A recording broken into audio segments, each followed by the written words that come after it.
You're about the most unordinary person I know. You're an elitist. You're an asshole. No. But see, I'm an out of the closet elitist. I don't run around pretending to be a man of the people. I'm absolutely not a man of the people at all.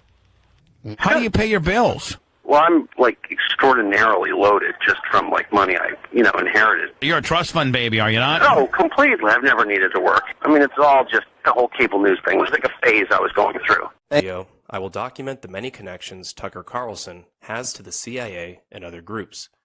The reason I'm doing this is because right now he is leading a major part of America off a cliff with his false conservative platform.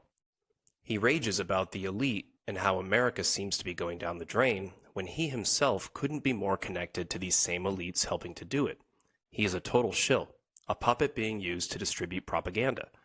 What people need to realize is the left and right paradigm we are given is entirely false. Whether you watch CNN or Fox, you are getting CIA agents highly trained in propaganda, usually coming from wealthy families. Take Anderson Cooper, for example. He admittedly interned at the CIA and was born into the Vanderbilt family. He could be called the face of CNN, just as Tucker is the face of Fox.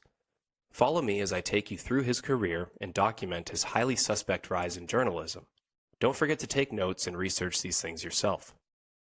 Tucker Carlson was born on May 16, 1969, in San Francisco, California. When he was 6 years old, his father Richard divorced his mother Lisa and married Patricia Swanson, one of the heiresses to Swanson Enterprises, most notable for their TV dinners. Carlson attended many boarding schools during his youth, including locations in Switzerland and Rhode Island.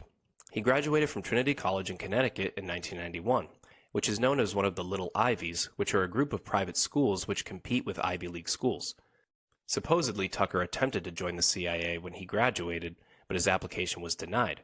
I can't find an explanation as to why he wanted to be in the CIA or why they rejected him. His father was a very well-connected man in the media industry and encouraged him to pursue journalism because, quote, they'll take anybody. His father Richard started his career in journalism at the young age of 22. He had jobs as a copy boy at the Los Angeles Times, as well as a reporter for United Press International, which at the time was one of the largest newswire services in the world. He worked for a few TV stations in Los Angeles and San Diego before joining San Diego Federal Savings and Loan in 1977. The bank was headed by Gordon Luce, who was the former public affairs director for Reagan. Richard became vice president of finance within 3 years, and during this time the bank had a lot of political controversies due to their connections to current and former members of the Reagan administration. In 1983, he decided to get into politics, and in 1984 ran for mayor of San Diego.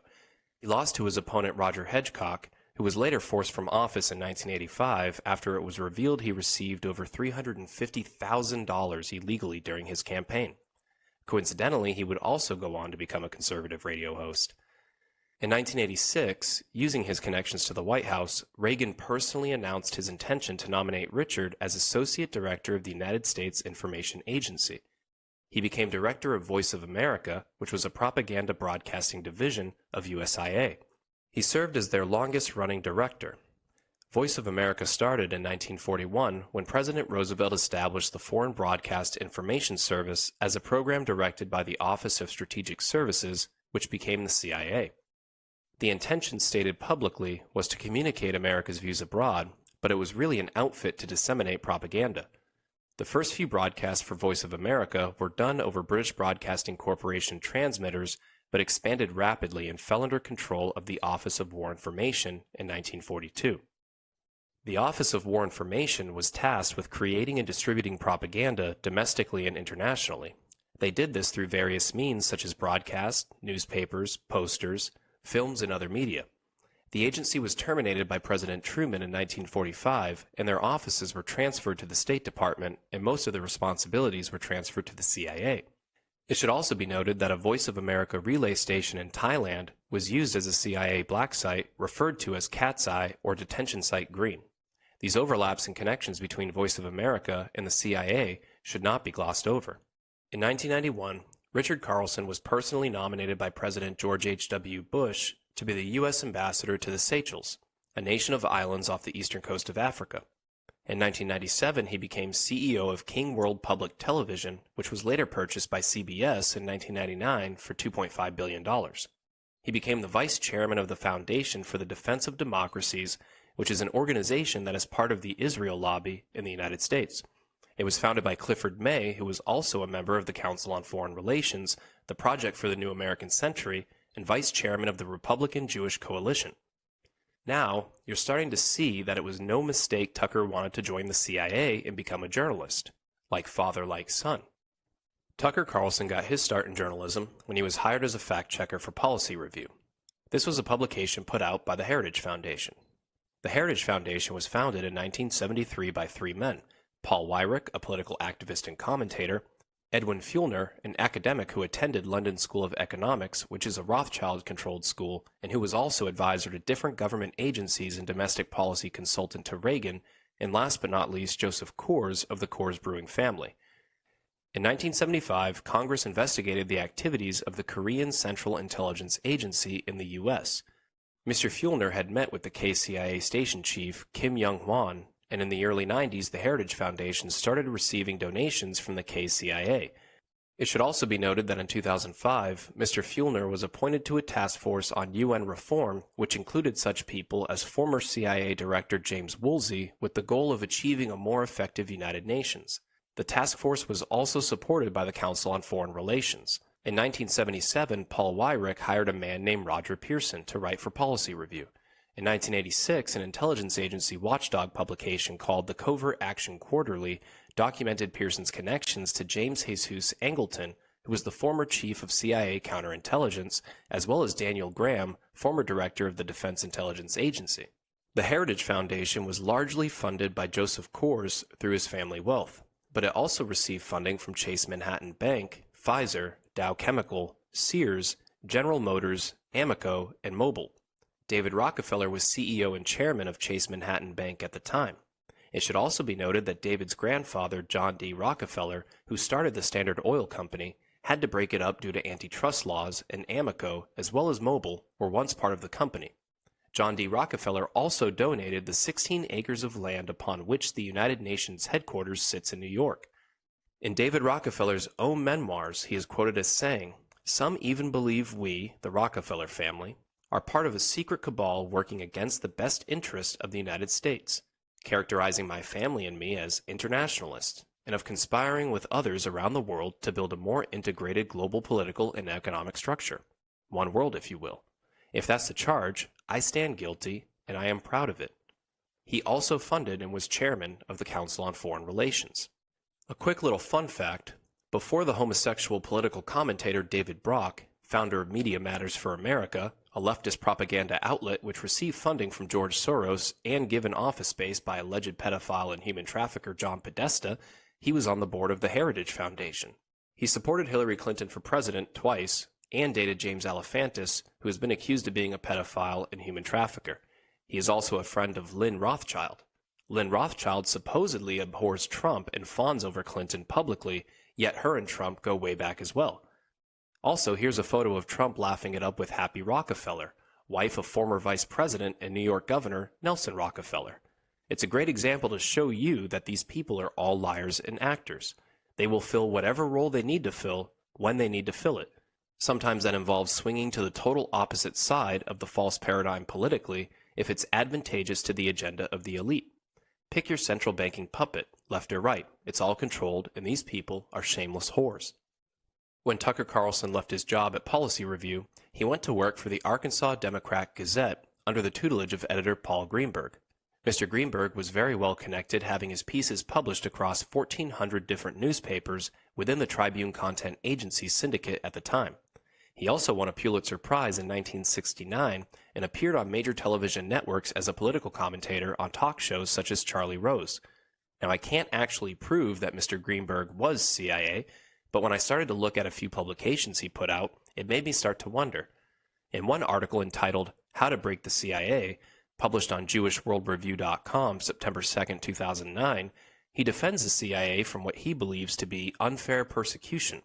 He defends the torture of possibly innocent people as justified in the, quote, War on Terror.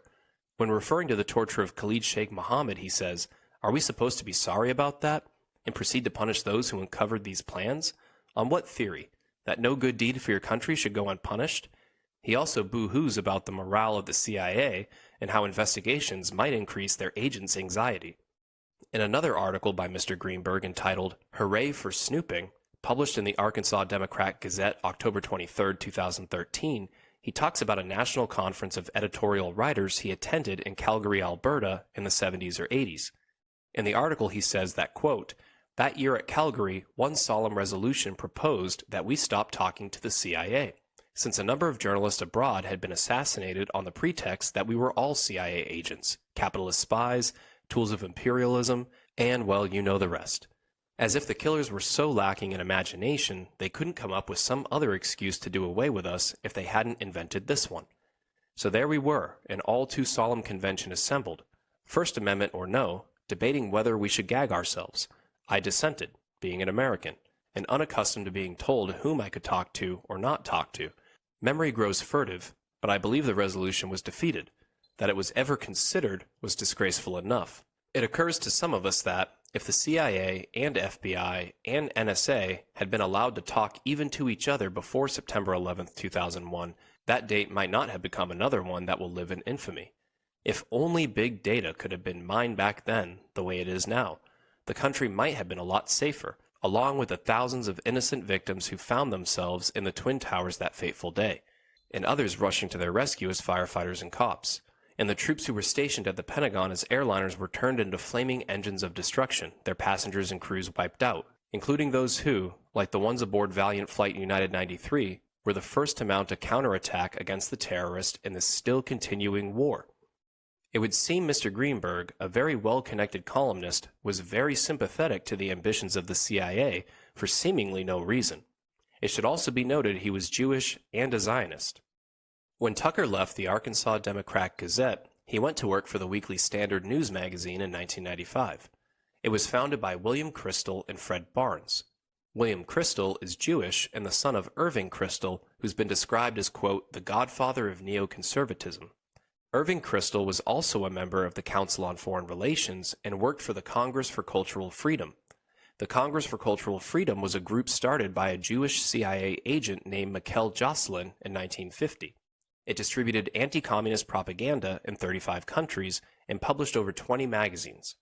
In 1966, the New York Times ran a series of articles exposing it as a front for the CIA to transfer money to the State Department and the United States Information Agency, the same agency which broadcasted Voice of America, which Tucker's dad was the director of. In the book Finks, How the CIA Tricked the World's Best Writers, author Joel Whitney talks about, quote, how the good versus bad CIA is a false divide, and that the cultural Cold Warriors again and again used anti-communism as a lever to spy relentlessly on leftists, and indeed writers of all political inclinations, and thereby pushed U.S. democracy a little closer to the Soviet model of the surveillance state. He alleges that Kristol was in fact a CIA employee. The man who referred to Irving as the godfather of neoconservatism was a man named Jonah Greenberg, also Jewish and editor-in-chief of the National Review, a semi-monthly magazine. The magazine was founded by William F. Buckley, Jr. and has played a significant role in the development of conservatism in the United States. Like Kristol, Buckley was also outed as a CIA employee in Joel Whitney's book. It should also be noted that Fred Barnes, co-founder of the Weekly Standard, currently moderates a show on Voice of America called Issues in the News. Again, the same program Tucker's father, Richard, was director of. It would seem William Kristol was also a fan of Paul Greenberg, Tucker's first mentor at the Arkansas Democrat-Gazette, since he quoted him in an article he published in the Washington Examiner, November 1, 2004, entitled The 9/11 Connection. In the article, he quotes Paul as saying, everything we had thought, assumed, expected in the golden 90s hadn't been so. The surface piece of the 1990s had been bought at a great price. On 9/11, a failure of American leadership was revealed, a failure to look ahead and act forcefully to forestall threats, to do what Bush has called, quote, the hard work of fighting terror and spreading freedom. William's father, Irving, alleged CIA employee, also only had kind words to say about Mr. Greenberg when he wrote the foreword to his 1991 book, Resonant Lives, 50 Figures of Consequence. He said, and I quote, our intellectual and spiritual elites today are, with some notable exemptions, semi-educated at best. This explains why someone like Mr. Greenberg has not received the recognition he deserves. Oh yes, he has won a Pulitzer Prize and other awards, which is nice, but these are tributes to his journalistic talents as a columnist and editorial writer. As a master of the brief, moral essay, he has yet to come into his own. These men all seem to connect to one another in some way, and they all seemingly support the, quote, alleged war on terror while increasing the size of the government in the name of preserving freedom. They protect Israel and promote their agenda while scapegoating Muslims for false flag attacks meant to justify giving more power to their think tanks and intelligence agencies, which answer to nobody except the people lining their pockets. After leaving the Weekly Standard, Tucker then went on to write for New York Magazine, Reader's Digest, Slate, Esquire, The New Republic, The New York Times, The Daily Beast, and The Wall Street Journal.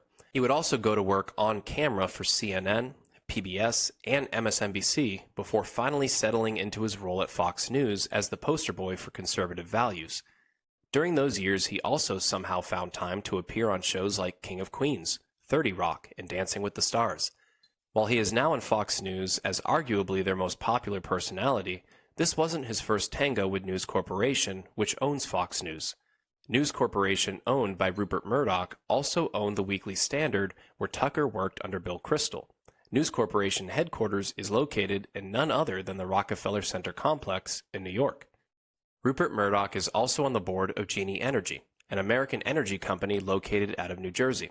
Other noteworthy people on the board of Genie Energy include Jacob Rothschild, the head of the Rothschild banking dynasty, and James Woolsey, former director of the CIA, who, if you remember earlier, was also on the UN Reform Task Force in 2005 with Heritage Foundation founder Edwin Fuellner, whose goal was to create a more effective United Nations. The same United Nations which resides on land donated by John D. Rockefeller. In a 2015 article written by Charlie Rose in Vanity Fair, he details a merger between Jacob Rothschild and David Rockefeller. Rothschild bought 37% of shares in Rockefeller Financial Services through his RIT Capital Partners. This is the same Charlie Rose who would have Arkansas columnist Paul Greenberg on his show to talk politics, and the same Paul Greenberg who was held in such high regard by William Kristol and his father Irving. There are so many overlapping connections that can be made that I probably missed dozens, if not more, during my research into the topic. Given these connections to the CIA, the Rothschilds, the Rockefellers, etc., it's no wonder Tucker Carlson ridicules people who believe that 9/11 was an inside job and calls these people parasites.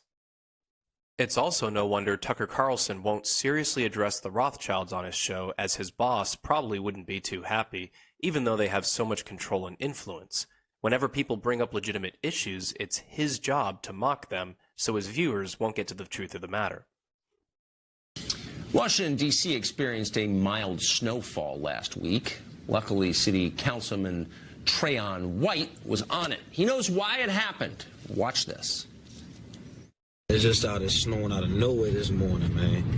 Y'all better pay attention to this climate control, man. This climate manipulation. And D.C. keep talking about we're a resilient city. And that's a model based off the Rothschilds controlling the climate to create natural disasters. They can pay for it and own the cities, man. Be careful. Yep, the Rothschilds control the climate. The Rothschilds, of course, are a wealthy Jewish banking clan. They're included in a great many conspiracy theories, but those theories rarely give them credit for the weather. That's an ambitious new twist. Mark Stein is an author and columnist and a part-time meteorologist, and he joins us tonight. What do you make of it? So this is, by the way, I live here, so you can laugh all you want, but that's actually my city councilman speaking there. The Rothschilds control the weather. Did you know that? I did actually, Tucker. They bought the weather from God back in 1929 when he had a bit of a liquidity problem after the Wall Street crash. And they keep it in the wine cellars at the Chateau Mouton Rothschild estate in France. And they're able to micro-target the climate. For example, it was light snow in your part of Washington, but I gather in the stairwell of Trayon White's apartment building, he actually had an avalanche just on his floor. That's how micro-targeted the big Jew weather machine is able to be. And by the way, You may think it's a light snowfall, but if you actually examine it, it's actually small pieces of gefilte fish, which is why it doesn't melt. And that's why the Jews control the snowplow business. So they scoop all the gefilte fish in Washington away, and they use it to make Louis Farrakhan Calypso albums, which they put out to discredit Louis Farrakhan from telling the truth about the Synagogue of Satan. It all makes sense. See, the funny thing is, I don't know if it's funny, it's actually so appalling and shocking that it's hard to, I'm just going to laugh about it. That was what you made me feel better about a city out of control. So then I want to run this by you. Maybe you can make me feel better about this too. There's a new uproar on social media over microaggressions at UC Santa Cruz. The school has assembled a list of microaggressions. Tucker Carlson seems to be everywhere. He has become the face of the conservative and right-wing movement in the United States, surely due to the incredible amount of connections he has to intelligence agencies and the government. This is why the gatekeepers in the media attempt to give him credibility and publish stories like how he's being spied on by the NSA, or how a seemingly random man confronted him in Montana at a fly fishing shop and insulted him trying to start a confrontation, and it turns out that the man was actually an employee of the Asia Foundation, which was created in 1951 by the CIA as a front organization to distribute propaganda. If you had any doubts before watching this that Tucker Carlson was controlled opposition, I hope the research I presented will put that to bed. Mainstream media is all controlled and it's one big incestuous pit. Don't worship these people as heroes because they will sell you down the river in a heartbeat. Is Tucker Carlson CIA? Well, you can't prove that directly, but once you pour through all of his connections, you would find it incredibly hard not to believe that is the case. About the only thing we're missing at this point is official government documents detailing as much, which I am sure will come out at some point in the future. The CIA has a very long and documented history of infiltrating and controlling the media. Operation Mockingbird is a great example of that. Tucker Carlson is just one of many examples you could make. Remember to always do your own research and turn off the television. Hey, good to see you after we met briefly at the event in 2008 in Minneapolis for Ron Paul. Oh, that was fun. I remember that. But you had to leave early. What happened? The truther stuff. The truther stuff in Pure. I'll tell you why. I didn't bail on Ron Paul. It's when Jesse Ventura got up and started saying 9/11 was an inside job. He didn't say that. Yeah, he did say that. No, he said that it was curious why the FBI, Come on. had Bin Laden on. Look, I'm the most. I got it. I was there, and but. So you had to leave because that one. I was enraged. I was enraged by it. It wasn't controversial. It was still. Let me answer your question. Sure. It wasn't controversial. It was stupid. And if there's any evidence that the government was behind 9/11, look, I believe anything if there's evidence, but there isn't any. So knock it off. That's my view. Okay, but and I said that to him. Sure, but one stupid person says something stupid at a Ron Paul event. I hate that. And by the way, I am open to almost any crackpot theory about anything. It's just on that subject. Come on, you know what I mean? That's too much. That even for me. So, just out of curiosity, then, what's your take on Building 7? Which explanation do you believe? Come on.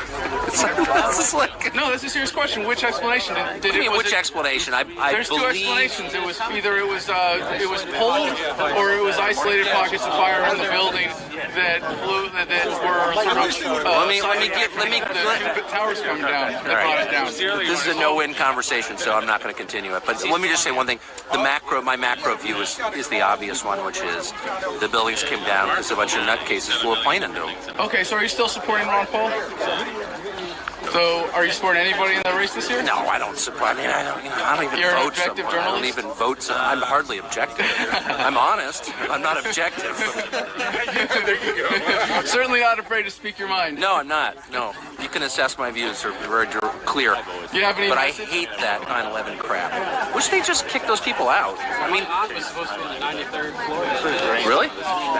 It's important for people whose families still involved to know the truth, whether or not the government was involved or whether it was terrorists. But there's a history of government-sponsored terror throughout the past century. Exactly. So what do you mean kick them out? I don't know. Whatever.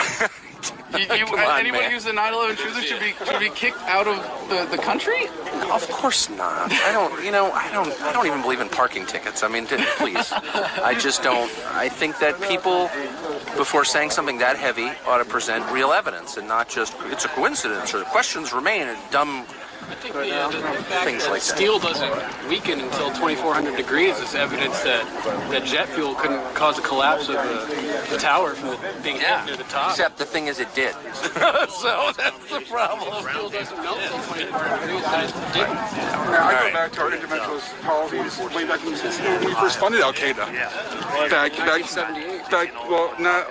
Back when they were fighting the Soviets. We gave them a lot of money. CIA pretty much trained them. I mean that's pretty much enough evidence for me. That the government brought down the Twin Towers? You know what, the government was involved in bringing that into our, because they would not be trained, because who trained them? The government trained them. The CIA trained them. Special ops trained them. All right, I've had this debate so many times. It's not, I don't know. It seems to me that it's kind of beneath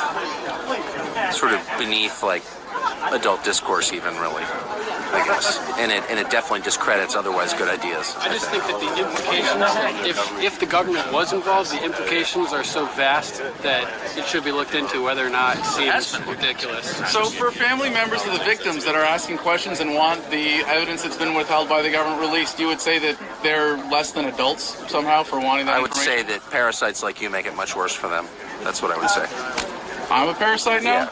Yeah, it's filthy to say things like that with no evidence, and you have none, so you should stop. That's my view.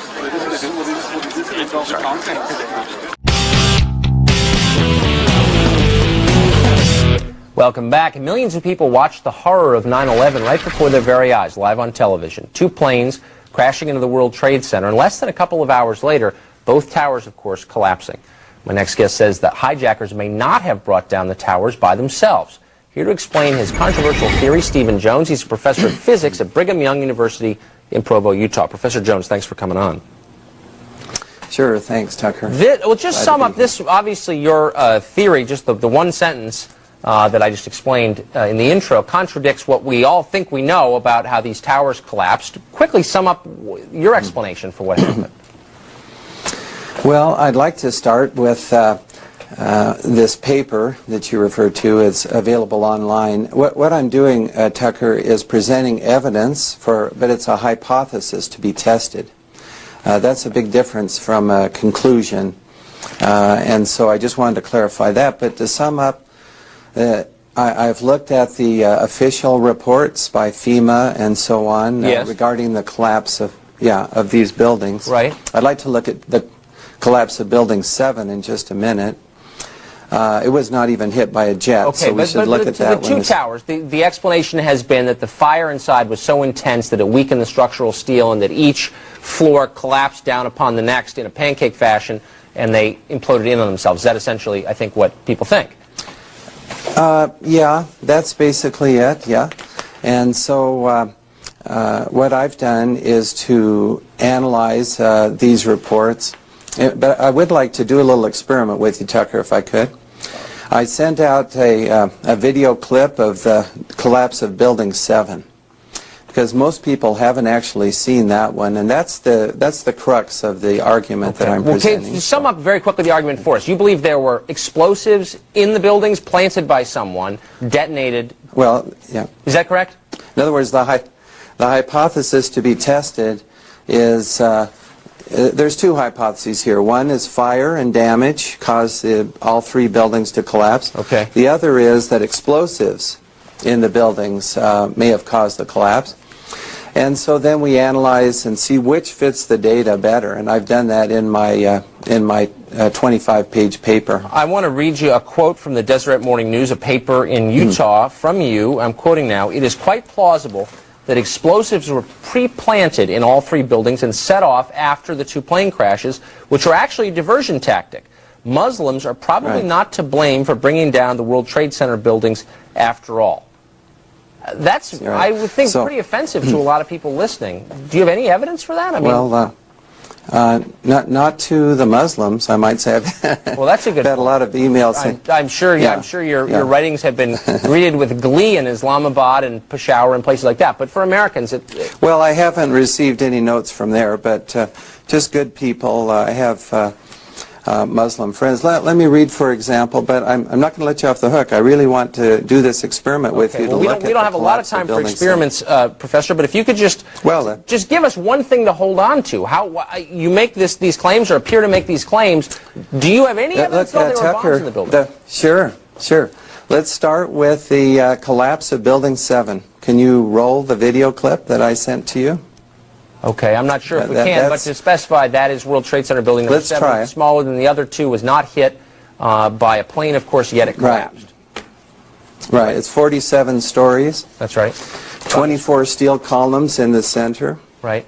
Trusses asymmetrically supported. Now, I can't see what you're seeing, so we just see that? No, we just see the building, and just so our viewers know, the explanation that I think is conventional is that there was a large tank of diesel fuel stored in the lower level of that, which caught fire, and the resulting fire collapsed the building. Well, that's basically it. Yeah, but as we read in the FEMA report, it says here, and I put this in my paper, of course, the best hypothesis, which is the only one they looked at, fire, has only a low probability of occurrence. Further investigation, analyses are needed to resolve this issue, and I agree with that. Okay. But they admit there's only a low probability.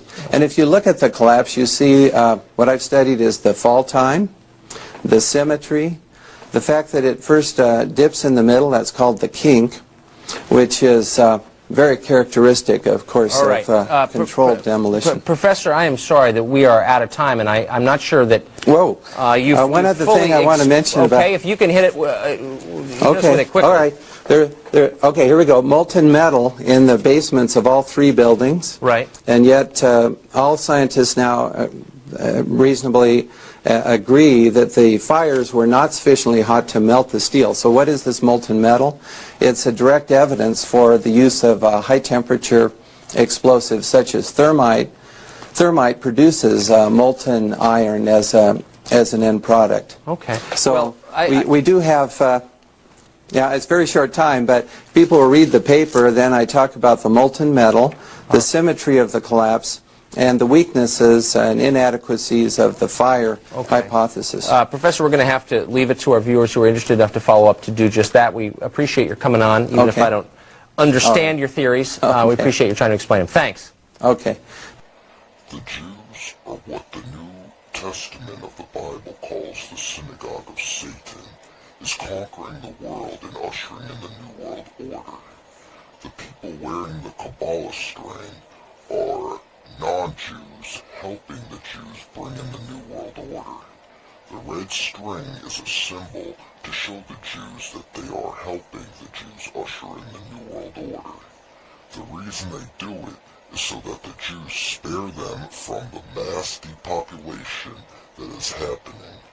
Not many people are allowed to live in the New World Order. In the Old Testament, the book of Joshua, God was giving the Israelites the land of Canaan. Joshua sent in spies. The Canaanites found out and were searching for the spies. The spies got help from a harlot called Rahab. The Canaanites went to Rahab's house, and she told them she did not see anyone. When they left, Rahab the harlot made a deal with the Israelite spies. Since she helped the spies, she asked that they spare her and her family. The Israelite spies agreed, and Rahab let them down on a red rope on the wall, and the spies escaped safely. The Israelites killed all the Canaanites except Rahab and her family.